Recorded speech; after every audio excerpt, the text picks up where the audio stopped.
అందరికీ నమస్కారం. ఈరోజు మీ అందరికీ నేను వినిపించబోయే కథ మీర జాలగలడా. రచయిత లింగంనేని సుజాత గారు. ఇక కథలోకి వెళితే, శృతి, కాఫీ పెట్టడం కాలేదా? మీ మామగారికి ఉదయం 6 గంటలకు కాఫీ ఇవ్వాలమ్మా. రేపటి నుండి ఇంకా త్వరగా లేవాలమ్మా అంది అత్త మీనాక్షి. అలాగేనమ్మా అంటూ అందరికీ కాఫీ అందించాను. అత్తమామలకు, భర్తకు అందరికీ అనకవుగా ఉంటూ పనులు చేస్తున్నాను. అయినా అందరూ నాతో ముభావంగానే ఉంటున్నారు. ఒకరోజు ఆడబిడ్డ మాధవి ఊరి నుండి వచ్చింది. నేను ఏం చేసినా అన్నిటికీ వంకలు పెడుతూ, మీ అమ్మా నాన్న ఇద్దరూ గవర్నమెంట్ స్కూల్ ఉపాధ్యాయులుగా పనిచేస్తూ మా తమ్ముడికి కట్నం కానుకలు ఏమీ ఇవ్వలేదు. కరోనా వల్ల ఎక్కువ మందిని పెళ్లికి పిలవకూడదని సింపుల్గా చేశారు. నీకు మీ అమ్మ ఏ పని సవ్యంగా చేయడం నేర్పలేదు అంది. నేను సమాధానం ఇవ్వకుండా అందరి ముఖాలు పరిశీలనగా చూశాను. అందరూ మాధవిని సమర్థిస్తున్నట్లుగా అనిపించింది. ఏం మాట్లాడకుండా నా గదిలోకి వెళ్ళి ఆలోచనలో పడ్డాను. ఈ పరిస్థితికి తన తెలివి తక్కువతనమే కారణం.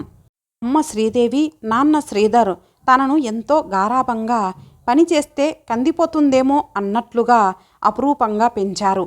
తాను కోరినది నిమిషాల మీద కొని తెచ్చేవారు. తనను ఇంజనీరింగ్ చదివించసాగారు. తాను ఇంజనీరింగు 2వ సంవత్సరం చదువుతున్నప్పుడు కవితలు రాసి చదివి ఫేస్బుక్లో పెట్టేది. ఎందరో అవి విని బాగున్నాయి అనేవారు. సూరజ్ తన కవితల్ని మెచ్చుకునేవాడు. సూరజ్ లలిత గీతాల్ని పాడి తనకు పంపించేవాడు. అలా తామిద్దరూ స్నేహితులయ్యారు. సూరజ్ తాను ఇంజనీరింగ్ చదివానని, ఉద్యోగం చేస్తున్నానని చెప్పాడు. తన తండ్రి కూడా గవర్నమెంట్ ఉద్యోగం చేస్తున్నాడని చెప్పాడు. మా కుటుంబ విషయాలు అడిగి తెలుసుకున్నాడు. నాకు ఒక అన్నయ్య శ్రీకాంత్ ఉన్నాడని, అన్నయ్య నేను ఇంజనీరింగ్ చదువుతున్నాము అని చెప్పాను. సూరజ్ ఒక రోజున, శృతి, నీవంటే నాకు చాలా ఇష్టం, మనం పెళ్లి చేసుకుందామన్నాడు. మా నాన్న ఇప్పుడు నాకు పెళ్లి చేయరు. నేను ఇంజనీరింగు పూర్తి చేశాక అమెరికాలో ఉన్న మా మేనమామ దగ్గరకు పంపించి నన్ను ఎంఎస్ చదివించాలని అనుకుంటున్నారు. నేను నిన్ను పెళ్లి చేసుకోలేను అన్నాను. నీవు లేనిదే నేను బ్రతకలేను శృతి. నిన్ను నేను ఎంతగా ప్రేమిస్తున్నానో, ఆరాధిస్తున్నానో చెప్పలేను అంటూ పెళ్లి చేసుకుందామంటూ ఒత్తిడి చేయడం మొదలుపెట్టాడు. సూరజ్ చాలా అందంగా ఉంటాడు. నేను అతని అందం పట్ల ఆకర్షితురాలిని అయ్యాను. మీ నాన్న మన పెళ్ళికి ఒప్పుకోకపోతే నీవు మా ఊరు వస్తే మా నాన్న మన పెళ్లి జరిపిస్తారు. నీవు మా ఊరు రా అని తొందర పెడుతుంటే నేను సరే అన్నాను. ఫలితంగా అమ్మా నాన్నకు చెప్పకుండా ఒకరోజు కాలేజీకి వెళ్ళి సూరజ్ తెచ్చిన కారులో వాళ్ళ ఊరు వెళ్ళాను. సూరజ్, అతని తల్లిదండ్రులు నన్ను తీసుకొని పోలీస్ స్టేషన్కు వెళ్ళి మా నాన్నతో చెప్పి మా పెళ్లి జరిపించమని కోరారు. వెంటనే మా అమ్మ, నాన్న, మామయ్య, మా అన్నయ్య వచ్చారు. అందరి మాటలు విని మా నాన్న ఆ ఊరిలోనే నాకు సూరజ్కు వివాహం జరిపించారు. మా బంధువులు, స్నేహితులు ఎవరిని పిలవలేదు. కరోనా వల్ల ఎక్కువ మందిని పిలవకూడదని ఆంక్షలు ఉన్నాయి. నాకు కావలసిన చీరలు, నగలు కొని ఇచ్చి నన్ను మా అత్తగారి ఇంట్లో దింపి మా వాళ్ళు వెళ్ళిపోయారు. నా చదువు ఆగిపోయింది. కానీ పెంచి విద్యాబుద్ధులు చెప్పించిన తల్లిదండ్రులకు చెప్పకుండా ఫేస్బుక్లో పరిచయమైన వాడి తీపి మాటలు నమ్మి వచ్చిన నాలాంటి దానికి ఇలాంటి శాస్తి కావలసిందే అనుకున్నాను. భర్త ఏం చెప్పినా, ఎవరు ఏం చెప్పినా వాళ్ళు చెప్పినట్లు చేయడమే కానీ ఎదురు చెప్పేదాన్ని కాదు. అందువల్ల మా అత్తమామలు నా పట్ల ప్రేమగానే ఉండేవారు. మా ఆడబిడ్డ 4 రోజులు ఉండి వెళ్ళిపోయింది. సూరజ్, నేను ఆనందంగానే ఉండేవాళ్ళం. నేను గర్భవతినయ్యాను. మనవడు పుట్టబోతున్నాడని మా అత్తమామలు సంబరపడిపోయారు.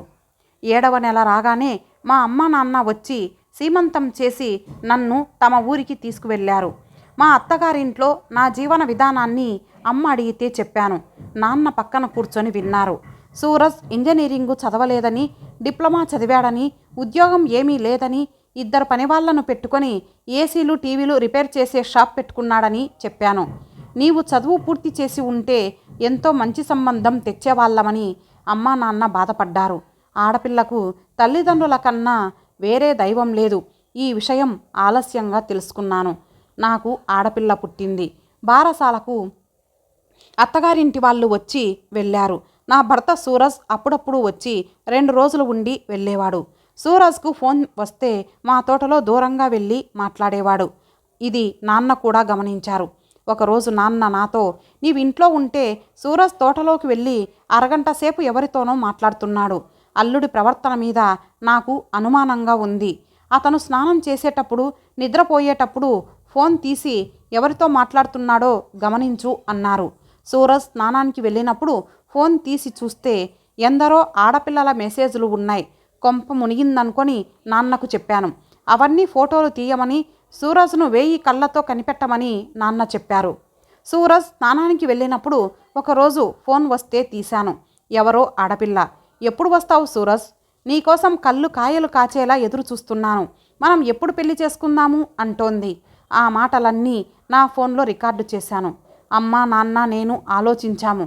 భార్య నీవు ఉండగా ఇంకో ఆడపిల్లతో పెళ్లి వరకు వచ్చాడంటే అతన్ని మనం నమ్మలేము. నేను లాయర్తో మాట్లాడతాను. విడాకులు ఇవ్వడమే మంచిది అన్నారు నాన్న. అమ్మకు అదే మంచిది అనిపించింది. నేనే ఎటూ తేల్చుకోలేకపోయాను. నాన్న చొరవతో సూరజ్కు విడాకులు కోరుతూ లాయర్ నోటీసులు వెళ్ళాయి. అతని తల్లిదండ్రులు వచ్చారు. సూరజ్ తల్లిదండ్రులకు నాన్న పరిస్థితి వివరించారు. ఒక ఆడపిల్ల తండ్రిగా మా శృతి మీ సూరజ్ను ఇష్టపడిందని సూరజ్కిచ్చి పెళ్లి చేశాము. మా అమ్మాయి చదువు మానేసింది. బిడ్డ పుట్టాక డాక్టర్ల సలహా మేరకు భార్యాభర్తలు కొంతకాలం ఎడంగా ఉండాలంటే మీ సూరజ్ వేరే స్త్రీలతో స్నేహాలు చేస్తున్నాడు. మా దగ్గర సూరజ్ చేసిన పనికి సాక్ష్యాలు ఉన్నాయి. శృతి సూరజ్కు విడాకులు ఇస్తుంది. కోర్టులో చూసుకుందామన్నారు నాన్న. మా అత్తామామలు మా నాన్నను నన్ను విడాకులు ఇవ్వవద్దని బ్రతిమాలారు. మా నాన్న ఒప్పుకోలేదు. నేను మా అమ్మా నాన్నలకు చెప్పకుండా సూరజ్తో వచ్చి ఎంతో పొరపాటు చేశాను. అయినా మా అమ్మా నాన్న పెద్ద మనసుతో నన్ను క్షమించి చేరదీశారు. ఇప్పుడు మా తల్లిదండ్రుల మాట జవదాటను. నేను మరలా కాలేజీలో చేరి ఇంజనీరింగు చదువుతాను. సూరజ్ను నమ్మలేను అన్నాను. కోర్టులో కేసు వచ్చింది. వకీల్ను పెట్టకుండా మా నాన్నే వాదిస్తానన్నారు. మా మామగారు మా ముందే సూరజ్ను తప్పుడు పని చేసినందుకు మందలించారు. భవిష్యత్తులో ఎలాంటి తప్పు చేయకుండా సూరజ్ను తాను కంట్రోల్ చేస్తానని విడాకులు ఇవ్వవద్దని నాన్నను బ్రతిమాలారు. సూరజ్ కూడా నాన్న చేతులు పట్టుకొని అలాంటి స్నేహాలు ఇక మీదట చేయనని, తనని క్షమించి తమ కాపురం నిలబెట్టమని బ్రతిమాలాడు. జడ్జి గారు కూడా విడాకులు తీసుకోవడం మంచిది కాదని, రాజీ పడమని నాన్నగారికి సలహా చెప్పారు. నాన్న జడ్జి గారితో, సూరజ్కు మా ఊరిలో మెకానిక్ షాప్ పెట్టిస్తానని, దానిని చూసుకుంటూ సూరజ్ సవ్యంగా ఉండాలని, మా శృతి చదువుకు ఆటంకం కలిగించకుండా ఉంటే రాజీకి ఒప్పుకుంటామని చెప్పారు. అలా కాగితం రాసి సంతకం చేసి సూరజ్ జడ్జి గారికి అందించాడు. జడ్జి గారు ఆ కాగితాన్ని నాన్నకు అందించి, ఇక మీదట మీ అల్లుడు మీ కళ్ళెదుటే ఉంటాడు అని చెప్పి మా విడాకుల కేసు కొట్టేశారు. ఇక మీరజాలగలడా నా ఆనతి అంటూ నా మనసు తృప్తిగా ఆనందంతో నాట్యం చేసింది. ఇంతటితో ఈ కథ సమాప్తం. మరలా మరొక మంచి కథతో కలుద్దాం. అంతవరకు సెలవు. నమస్తే.